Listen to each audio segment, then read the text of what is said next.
in a world shattered by war and chaos. A fragile little angel, her black wings broken and torn, swore she would grow strong enough to put an end to inequality and injustice. Time passed, and that angel became the dreaded conqueror, Lufa's Mafahal. A band of adventurers gathered to strike her down. Yet she revealed a power beyond comprehension, an unstoppable ability that could overwhelm even heroes of the highest rank. No matter how fierce their attacks, Lufa's always answered with something greater. Even so, she could not escape the clash unscathed. Their strength was simply too overwhelming. Still, throughout the entire battle, she gave the impression that everything was under her control. Then the unthinkable happened. One of the enemy warriors deliberately allowed himself to be wounded, unleashing a climax ability that caught Lufa's off guard. It opened just enough of an opening for the party's mage to cast a subspace seal, trapping the villainess at last. Though imprisoned, she laughed wickedly and taunted her captors, saying that if they had the skill to take her down, perhaps they might even stand a chance against Orm,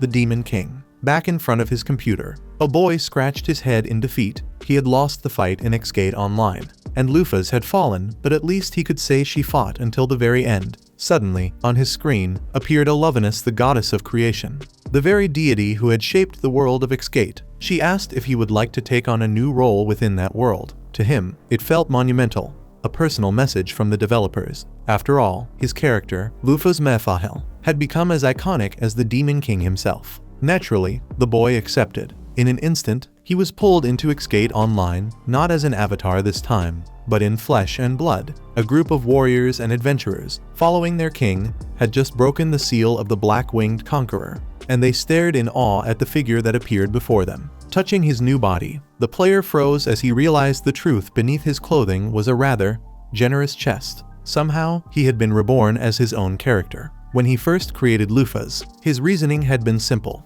If I'm going to stare at this character for hours, she'd better be beautiful. That was his very first mission in the game. What he never expected was to become her himself, the terrifying yet stunning black-winged conqueror. Desperate for answers, the boy tried to ask a question, but the words that came out weren't questions, they were commands, fierce and absolute, carrying such force that the poor adventurers collapsed to the ground as though crushed by gravity itself. They could only obey.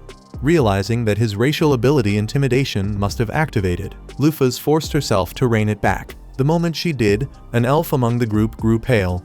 He was convinced the conqueror had returned. Lufa's, her voice sharp and merciless, demanded the elf explain how he knew her. Terrified, he fainted on the spot, leaving the others to fill in the blanks. From their account, she learned the truth. She had been sealed for 200 years, and the Demon King still ruled Midgars. The adventurers had tried to use Xgate to summon a hero who could defeat him, but instead, they had revived Lufa's Mafahal. It finally dawned on the boy inside her. He was truly inside the game, and the Xgate spell, a central mechanic that had never once appeared, had been used at last. Amazing as it was, this wasn't the time to geek out. What mattered was figuring out what to do next. Seeing the fear in everyone's eyes, Lufa's decided the best course was to leave. She told them to forget she existed and to summon another hero in her place to face the Demon King. Revenge for her sealing was not her goal. That last battle had been enough for her. No, this would no longer be the story of Lufa's the Conqueror, but of a young woman whose hopes had been broken, one now searching for a new path. She would see what the world had become and what form it had taken. With that, Lufa's spread her wings and took to the skies, surprised to find she could still use them so freely. Soaring into the open air, the boy, now the conqueror herself, felt a rush of pure joy. He had been pulled into his favorite game, Xgate Online, inhabiting a character of his own creation, one so powerful it thrilled him to the core. One day, he would have to figure out how to return to his original world, but that could wait. Soon after, he stumbled upon a towering landmark he hadn't seen in ages, an iconic structure at the very heart of the game's lore. Xgate Online, set in the world of Midgars, was a medieval fantasy MMO whose crown jewel was its PvP system. Players swore allegiance to a nation, waged war against rival kingdoms, and fought to claim victory for their side. But there was another feature that made the game unique: the narrative system, which adapted players' choices and actions into an official storyline. Lufa's Mafahal was one of its greatest examples. She had climbed to the level cap and become the strongest character in existence. For the first time in the game's history, her creator had managed to unify all of Midgars under her rule. It was such a monumental feat that she was officially recognized in the lore, dubbed the Black-Winged Conqueror. and even granted semi-official status by the developers. But a world with only one supreme ruler was no fun. So the boys struck deals with other players, dividing them into two great armies, the Conqueror's Army, under Lufa's, and the Army of Light, under the Heroes. They ignored the official final boss entirely and staged the largest battle in the game's history. And, as everyone knows by now, that was when Lufa's was finally defeated, sealed away in subspace for centuries. Now, standing before the sky tower of Mafahel, her fortress Lufa's makes her way to the throne room. A wave of inexplicable nostalgia washes over her as she takes in the great hall. Though dusty and empty, it's still in good enough condition to be used. She sits upon the throne and remembers the friends she once had, the companions she gathered in this very tower to drink, laugh, and set out on missions to expand her domain. Then, a memory suddenly surfaces, catching the player by surprise. At that very moment, a young girl appears, stunned to find Lufa's seated on the throne. With a radiant smile and a burst of excitement, she approaches her leader, the woman she has patiently awaited for 200 long years. But Lufa's doesn't share her enthusiasm. In truth, she doesn't even remember who this girl is. Frustrated but undeterred, the girl introduces herself as Dina, the Conqueror's faithful advisor. Only then does the player recall placing an NPC in this tower when it was first created. Apparently, the generic backstory given to her had been enough for Dina to develop a will of her own. That, at least, explains why she had been waiting for so long. After all, Dina is no human player. To avoid making the situation more awkward, Lufa's apologizes for forgetting such a loyal servant and thanks Dina for safeguarding the tower in her absence. After Lufa's recounts the story of how she arrived there,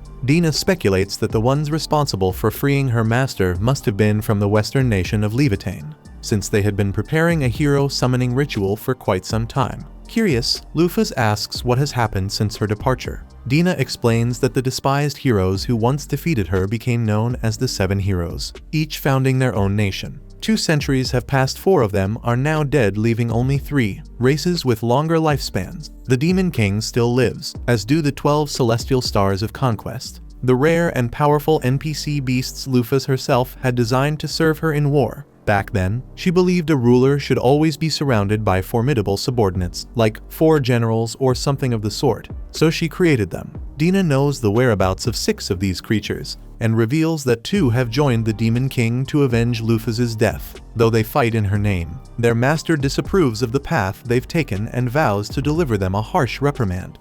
In any case, the Conqueror's creator intends to see the world's current state with her own eyes, and confirm whether the 3 surviving heroes are players like him. For that, she must set out on a journey to reunite the 12 stars. Dina informs her that the nearest one, the Ram Ares, is in Svel, home to one of the 3 remaining heroes, Megrez. Ares is camped at the foot of the nearby volcano, still trying to break into Svel after all these years. Without hesitation, Lufa's decides they should head there at once, but Dina warns her not to rush out carelessly. Her master is too well known, she would be instantly recognized. Lufa's insists that after all this time, no one would remember her face. Yet Dina reminds her that long-lived races, such as elves, certainly do, and those black wings are far too distinctive to ignore. On top of that, the Conqueror's army is completely broke. If they truly plan to embark on this journey, they'll need money. So Dina suggests they go undercover in Svel, register with the Adventurers Guild, and take on small jobs at first to avoid drawing attention. And so, the pair sets out for Svel. Lufa's dons a cloak that conceals her entire body, wings tucked tightly beneath her garments. Still, as she notices the lingering stares of the townsfolk, she realizes she might be attracting a different kind of attention. Regardless, the 2 head for the guild, a tavern as well as a gathering place for adventurers. The moment she steps inside, Lufa's feels a rush of familiarity. Surrounded by shady, rough-looking types, she's struck by a strange sense of comfort. A nostalgic reminder of her days as an adventurer before founding her own nation. Standing before the quest board, Dina suggests they start small with a job paying 1/200 to find a dozen lost cats. But Lufa's points out that tracking animals by scent is a beast man's skill, making it far too difficult. So Dina finds another request: exterminating orcs, also known as porks. When slain, they have a 3% chance of dropping an item that increases maximum HP, a perfect chance to earn not only the 1,500 reward, but potentially rare loot as well. Without wasting time, the two travel to Isle Village. There, the elder pours out his worries the porks have been destroying homes, kidnapping women, and killing the village's young men. Dina reassures the people that the solution to all their problems is standing right before them. And that solution is none other than Lufa's Mafahal. After locating the pork nest, Dina shudders and remarks that even the goddess of creation must regret every day having made such a vile race. Lufa's responds that the goddess is merciful and loves all equally, but Dina insists that Alovinus is not quite so benevolent. Either way, she's eager to see her master wipe out these orcs once and for all. Lufa steps forward, spreading her vast black wings as she prepares for battle. First, she checks her status to confirm she truly is at the maximum level, and that everything is in perfect order to devastate these swine-like creatures. Of course, there's a difference between crushing enemies with a controller in hand and doing it in real life. The player feels a flicker of unease, but since they're already here, better to try than to back down. With that in mind, Lufa snaps her fingers to awaken alchemic creation. At once, dozens of magical swords rise from the earth and launch toward the enemy monsters, tearing through the guards at the entrance with sinister ease and brutal violence. Though she's the one slaughtering these creatures, the player feels absolutely nothing as the massacre unfolds. In the next instant, every orc rushes out from within the cave to face the intruder. There's an overwhelming number of warriors, and at the center of it all, their massive leader looms, promising to be a far greater threat. Dina's jaw drops in fear, while Lufa's remains perfectly composed. The moment the monsters charge at her, the conqueror realizes just how absurdly slow they really are. Every movement looks like the crawl of crippled slugs compared to her speed. With almost laughable ease, Mafahal rips the heads off the lesser orcs as if it were nothing more than a child's game. As blood rains down, the larger orcs' eyes quiver with dread, and the black-winged conqueror can't help but reflect on how fragile these creatures truly are. In a desperate frenzy, the orc chief hurls himself forward with all his weight, unleashing blow after blow. The ground shakes beneath his fury, the terrain collapsing into chaos. And yet, despite this storm of rage, Lufa's remains utterly untouched, pristine, unscathed. As flames rise, wrapping the monster in a fiery prison, the winged celestial reflects that the real difference isn't their fragility at all. It's that her strength and speed are so far beyond theirs. The orcs might as well be nothing. With that thought, Lufa gently presses her closed fist against the enemy leader's forehead. His skull bursts apart in an instant. Dina stares at the grotesque sight, her face frozen between terror and awe, while her master, having crushed the fight so easily, concludes that this could never be called a battle. No, it was a massacre. After finishing off the orcs, it was time to take a look at anything valuable they might have dropped. For example, the two were lucky enough to find an intact orc loin, an item that, when not damaged or spoiled, can increase the HP of whoever eats it. Usually, these kinds of monsters are always fighting and end up wounded, so finding a loin in perfect condition is quite rare. In fact, the chance is around 3%. Upon learning this, Lufa's planned to defeat orcs without injuring the loin, while Dina promised to cook the item later for her master to eat. To make things easier, she teleported all the corpses to the tower, so she could later see which ones might be useful in some way. Lufa was impressed that her servant possessed so many powers and so much knowledge about everything. But aside from that, the two decided to head to the women from the village who had been kidnapped by the orcs. When they arrived and freed the prisoners, Dina noticed, fortunately, that all of them were fine. What she couldn't understand, however, was how none of them had been violated, since orcs are grotesque and terrifying creatures. To her surprise, Lufa explained that they were actually kinder than they seemed, at least when it came to women. They cared about maintaining a certain respect to earn women's affection. Still, it was clear that the women who had been kidnapped would carry the trauma of the experience, which was already a serious form of violence. Because of that, the Celestial declared that it was impossible for orcs and humans to live in peace. She then summoned Hrungnir's gigantic right fist and crushed the orcs' hideout so that no one would survive. Once that was done, and after regaining her composure from witnessing that grim spectacle, Dina asked if her master wanted her to erase the prisoners' memories, so they wouldn't have to suffer from the trauma of being kidnapped. Lufa then asked if there was any way to reverse such a treatment, and upon learning that there was a small possibility, the Celestial decided to leave things as they were, at least for now. Thus, aboard a giant golem, the two took the women back to the village they had come from. On the way, Lufas admitted she didn't understand why people didn't take jobs related to killing orcs,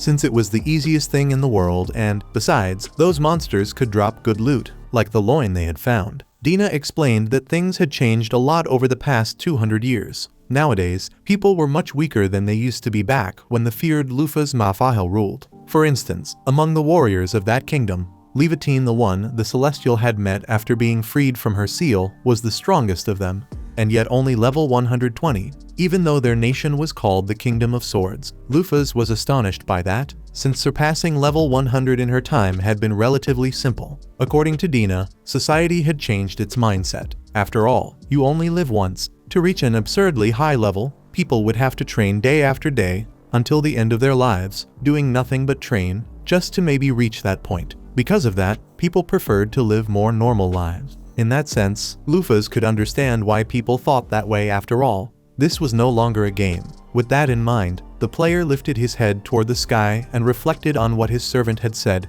"You only live once." Hours later, when they arrived at the village, joy filled the place, as the women were finally safe and back home. For that reason, of course, all the villagers were extremely grateful for the heroine's service, and she received the 1,500 L that had been promised. As if that weren't enough, Lufas even decided to leave the golem behind to protect the village in case of another attack. And the elder of that land no longer knew how to thank her for everything she had done. He even called the Celestial a messenger of God. Lufas smiled but said nothing, for in truth, she was practically the opposite of that. Finally, she and her companion prepared to leave. However, one of the villagers asked for the heroine's name, since she couldn't reveal her real one. Lufas grew uneasy for a moment until Dina stepped forward and replied that her master's name was Esfalu, obviously a random rearrangement of the letters in the Celestial's name. Because of that, once the two were out of sight, Lufas stomped on the girl's foot. It had been way too ridiculous, not to mention dangerous, since such a pathetic name sounded suspiciously made up. Nevertheless, unshaken as always, Dina tanked the damage from the sandal strike to her big toe and kept walking firmly, confident that she had done the best she could under pressure. The next day, the two took a carriage toward their next destination. With the money they had earned from the job, they could now eat and sleep well and still had a good amount saved up. Plus, Lufas had eaten the orc loin and increased her vitality. Without a doubt, as both of them agreed, it was a great start to their journey. Thus, Svel awaited them. Now that they had some money saved, their next step was to find Ares, the ram, one of the 12 celestial stars of conquest who had been attacking Svel relentlessly. Lufas also wanted to find out if there were other players like her in this world, imagining that they might be the 3 surviving members of the 7 heroes who had once defeated her. The first one to look for was Megrez, the ruler of the country they were heading to. After a long trip in their carriage, the two passed through a beautiful flower field that emitted bright particles of some mysterious element. Lufas asked what it was, and her companion explained that it was mana. This nation was rich in it, and the fact that this field pulsed with mana was a sign that they were getting close to their destination. Looking out the carriage window, Dina was amazed by the sight of the beautiful city of water, the nation founded by Megrez. At the end of the trip, already at the entrance gate, the duo is stopped by the guards, since a visa is required to enter the country. Lufas gets furious for having no idea that this was necessary. However, pulling a rabbit out of her hat, Dina shows a visa to the guard, where the registered names are hers and the Celestial's false one, Sfalu. In the document, it is written that the two are independent merchants with no affiliation to any nation. The guard responsible for verifying the document's authenticity remarks that it's quite common for people to forge visas to enter Svel, but that he would never fall for such a trick. Claiming that the document is genuine, he allows the women to pass, even though Lufas is certain that the thing is fake. Once inside, the cheerful assistant decides to give a small lecture about the country they are in. The magical nation of Svel was founded by one of the 7 heroes, an elf known as the wise King Megrez. Svel is famous for being extremely rich in mana, and for using that abundance to fund magical schools and the pursuit of knowledge. Because of that, people who dream of becoming mages or scholars come from all over the world to this city. Lufas asks if the glow of the lake also comes from mana, and her servant confirms that it does. In fact, because of that, she asks whether her mistress isn't bothered by all this mana everywhere, since celestial beings usually don't get along well with such a large presence of that element. About that, Lufas says she can't speak for the others, but for some reason, she feels perfectly fine. For that reason, she feels comfortable enough to go meet Megrez and ask a few questions. Dina becomes worried that her mistress might want to invade the castle. But Lufas assures her she doesn't intend to cause any trouble, especially because this country has already been constantly threatened by Ares.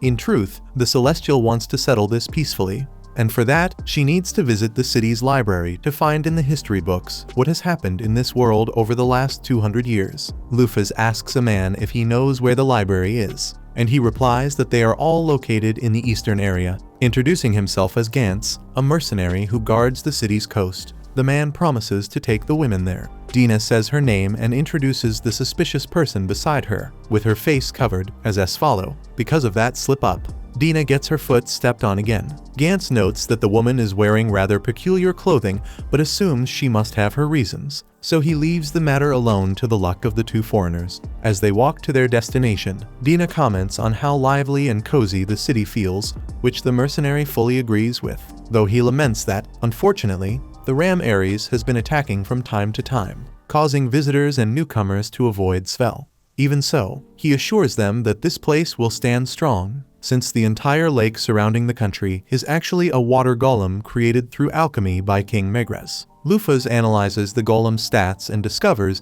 that it is a guardian deity named Levia, with an absurd HP of 180,000 points. Finally, Gantz takes the two to a monorail and says that, once they board, they will arrive at the eastern area where the libraries are located. Lufas is impressed by how modern the place is, and after saying goodbye to the mercenary, she becomes curious to check the stats of that kind and helpful man. He turns out to be a normal human, level 82, but considering that people have become weaker these days, he's actually strong compared to most. Before boarding the carriage, the Celestial reflects that there were no monorails in the game and that this thing is probably powered by magic or something similar. At the library, Lufas looks for a section with more recent history books, since so far everything she's found only talks about things she already knew from the game's lore. Upon reaching a certain shelf, she notices several books telling her own story. Lufas Asahi, usually portraying her as a controversial, if not evil, figure in some cases. On the other hand, she is also seen as an intriguing and, to some extent,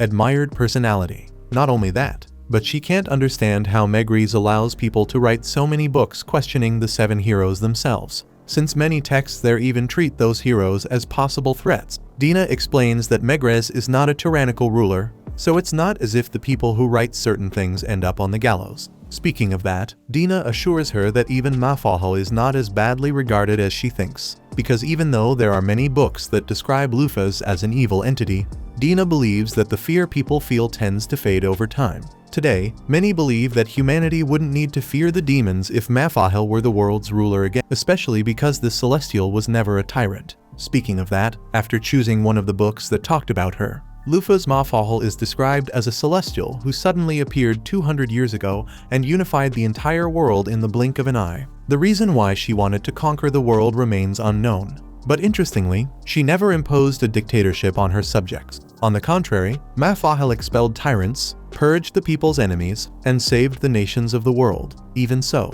part of humanity turned against the ruler and demanded independence. The division among humans strengthened the demons, who had once feared the strong unity of their enemies under the leadership of the black-winged conqueror. However, with countries becoming independent from one another, the creatures of darkness gained power and inflicted a series of devastating defeats on their opponents. Today, humanity is forced to live in just a few areas that are still suitable for their existence, and the age of men is on the verge of ending forever. Upon reading that, Lufas nearly falls into despair, because even though she knew the Demon King was still alive, she hadn't imagined things were this bad. Out of nowhere, she's thrown into this world that used to be a game, and when it turns real, everything is going downhill. Now she understands why such a small domain like Svel is called a country. It's because humanity itself is hanging by a thread. After the investigation, Lufas plans to leave the city and head to Ares' castle. However, an earthquake prevents her from doing so. A devastation without precedent begins in the city from north to south.